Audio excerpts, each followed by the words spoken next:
Welcome to Vintage Gaming Memories. Shall we play a game?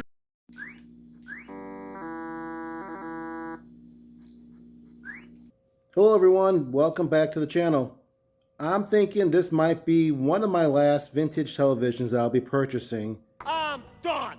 But I know someone's gonna say, I've heard that one before. My intent was really to only collect televisions that were very unique and to the era of my youth, which would be the 70s and the early 80s. This particular one is the largest of the televisions, which is why I have to video this in the pool room area and not on the workbench. It happens to be new old stock, but the original box that this was in was open and the television was power tested by the seller. Still, it's very cool to see how this looks because it's like a new car, only having one person test drive it around the block. So let's get this out of the shipping box so we can get a good look at it.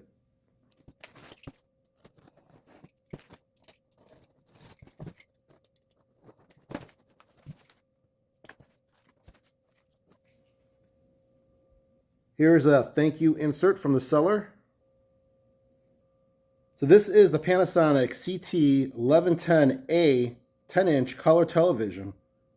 I was very fortunate to get a nice deal with this one from an eBay seller who mentioned having a warehouse with new old stock vintage items from the 1950s to the 1990s. This television is from 1980, but we'll have to see what month and year is labeled on it to be more specific. Now it has a lot of cool qualities that screams out the 80s with the faux wood and the fancy technology that was advertised in the commercials. Like the label this one has of Quintrix 2, which was advertised as being an extra pre-focus lens for the sharpest and brightest picture ever. Well, we'll have to be the judge of that. But first, let me get this all unboxed so we can see what an unused over 40-year-old television looks like today. Some of the things I noticed on the manufacturer's shipping box is that it looks like there's some water stains or water damage on one side. You can see it right here. Now it was noted in the eBay listing that the box was discolored and stained, so that's not a surprise for me, but hopefully the insides are not too bad.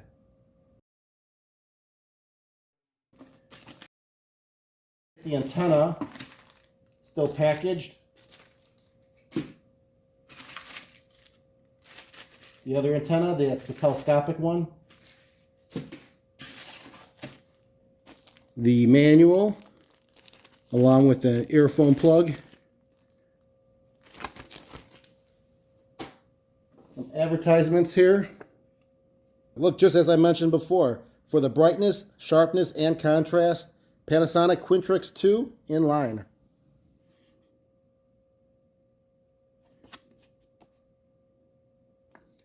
And let's get this television out of the styrofoam packing. So you can see the inside of the box, how it was damaged with the water or whatever. Now hopefully the television wasn't affected by it because it was wrapped, but we'll have to look at it closely. Alright, well it looks like we're back in the workshop now that I have the television out of the box.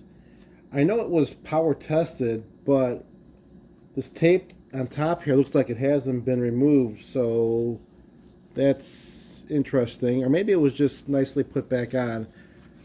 But let's get this all out. I'm going to remove this tape. Maybe that's what it was, because I think this is the original tape. And it's just easy to apply back. I think I saw pictures online of this unboxed and unwrapped. And here it is.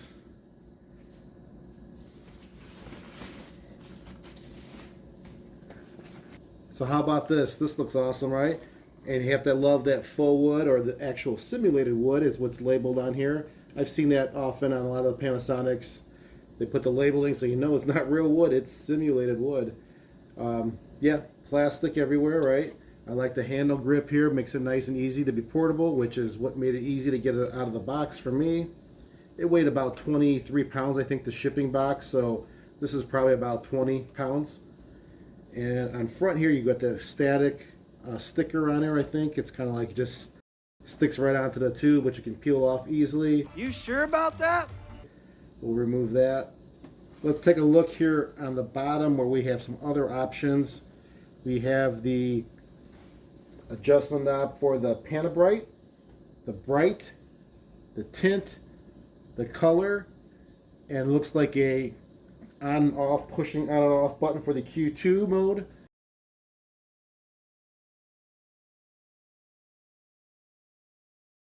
As well as the AFT. And of course you have your UHF controlling here for your dials, as well as your VHF channel selection. And then the main power here, you pull it to go on, it's already on, push it in to turn it off, and you have your adjustments here for your volume as well. Let's remove that sticker in front.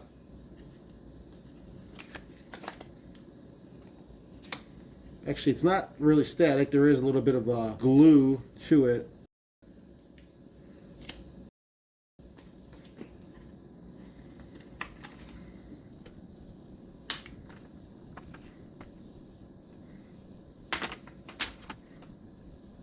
All right, let's take a look at the back.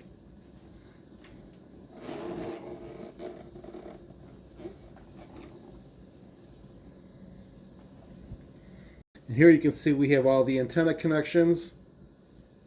We also have the power cord that nicely gets wrapped around here in the back to keep it nice and manageable. And the date. So this is a 1981. February is when this was manufactured. Like I said, I've seen some from 1980. And here's the model number, the CT-1110A. Looks great. Like I said, it was power tested. So we should at the very least get the indication of a working image and sound. Here's a little hole for the antenna to go in for this antenna.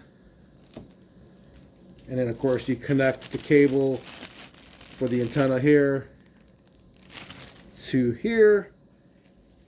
What else do we have in the back? We have a focus adjustment screw over here.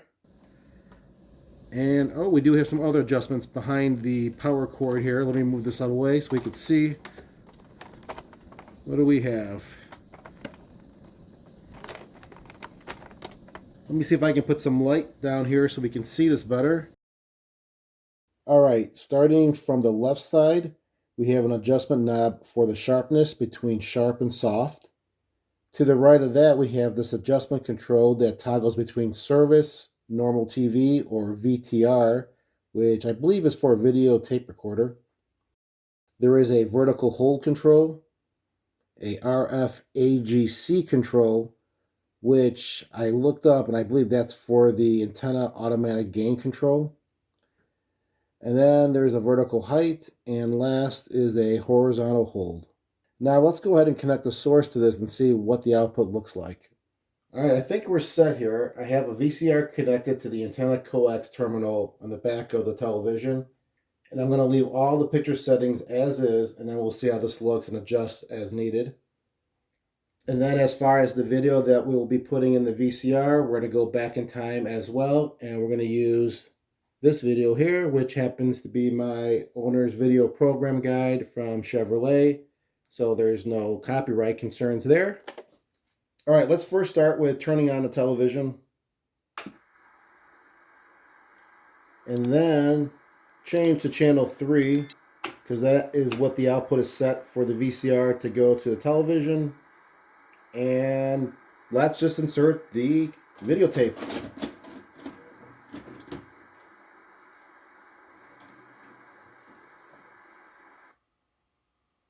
Looks good.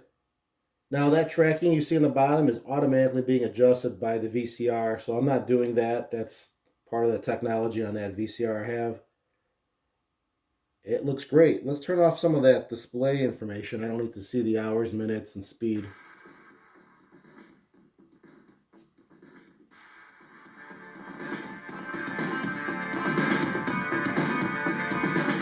Sounds great. It looks really good, actually. Very crisp.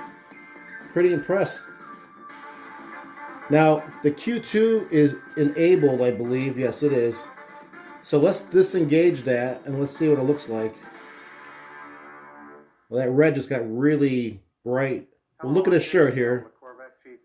Very red and blue. enable it now.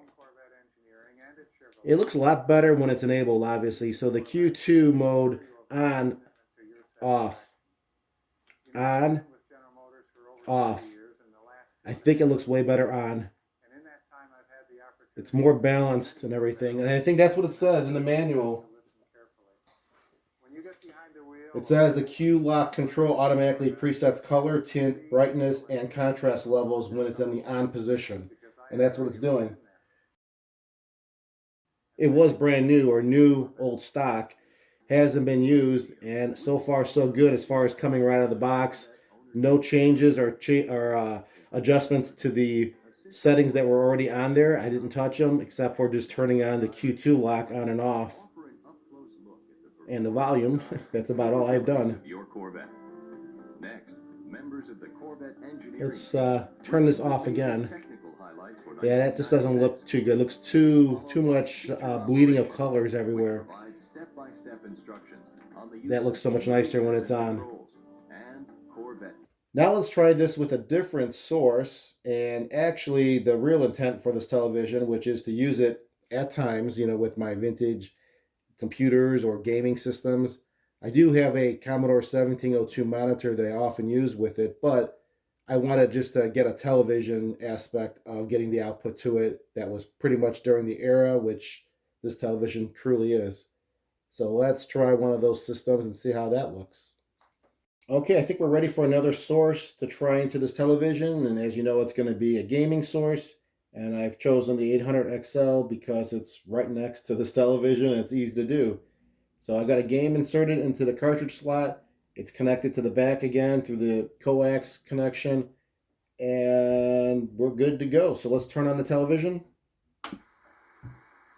We'll go to channel 2 because I know that's where the output is set on the 800XL. And we'll power it on and see what happens. Not bad. So that's Pitfall, obviously, as you can tell. There's a lot of colors in this one. That's why I chose this game. And you can see the bricks. Pretty nice. Now, Q2 is enabled. Let's turn it off and see the difference. Yeah, it's redder, but it's really like all over the place. Too much. I don't know if you can tell off the video, but I can see here in real life that it's not as nice as having the Q2 enabled. So let's do it again. There, it looks a lot nicer. This looks exactly like it should. So let's play this and see how it moves with the image. I'm sure everything's going to be fine, but I always like to play it on the old televisions and just to see and get that feeling back from the 80s. There's no intro sound, so it's very quiet until I move around. There we go.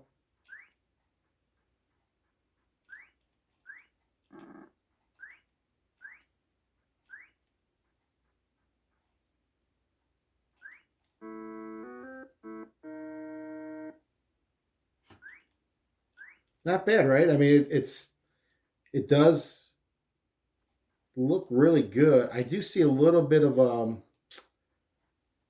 let me just try to get to a spot where I don't have to worry about dying. There we go. I do see a little bit of this coloring. You can't really probably tell on the video, but it's really faint. It's kind of like a snowing effect of colors, and it's not too much, but it's enough that I notice it from the angle I'm sitting here. Let me turn this thing off and see if it's still there. Yeah, it's a little bit there. I don't know if you could tell. It's kind of like red, blue, green colors just kind of going all over the place. Not sure what that is. I'll have to do a little research, but it's not annoying. It's just noticeable because I'm looking for something wrong with this. Yeah, it looks great. Let's try another game with some more graphics and maybe something with some more sound.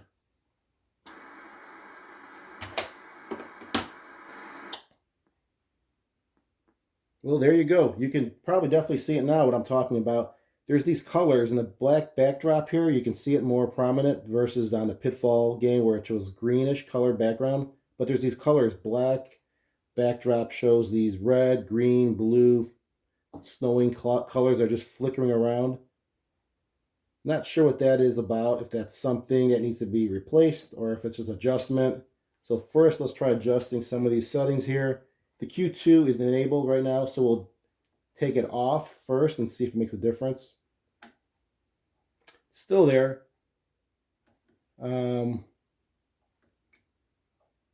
Let's change the color a little bit. Let's see if it makes a difference. That's exactly going that direction. You can see a lot more, and that's what we're looking at. So let's go the other way. It's a little bit better. Now, this is in the demo mode, so I can't tell what color I'm really looking at. It keeps changing color, so I might have lost all the color by going that direction. Maybe like right about there. There we go. Yeah, this would be black and white. So we want some color, but then we have those things flickering around the backdrop. There's a Dynabrite, I think, is the adjustment here. That's just like a brightness control, but it's not the brightness. There's a separate one for that. It's not too bad, but it's annoying because I see it and now I'm going to be focused on it. Yeah, I have to look and do some more research, but if any of you know what the problem is or what the culprit is to cause that, comment down below and let me know. I might have to open this up and maybe do some work, but probably not, because I mean, it's not that bad, but it's noticeable. And now that I called it out, I'll be focused on it.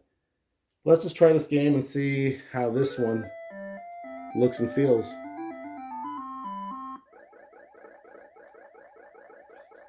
Colors are very bright though. I mean, they are popping out. I mean, I could see the bow on Miss Pac-Man really nicely. All the ghosts look good. The cherry looks nice.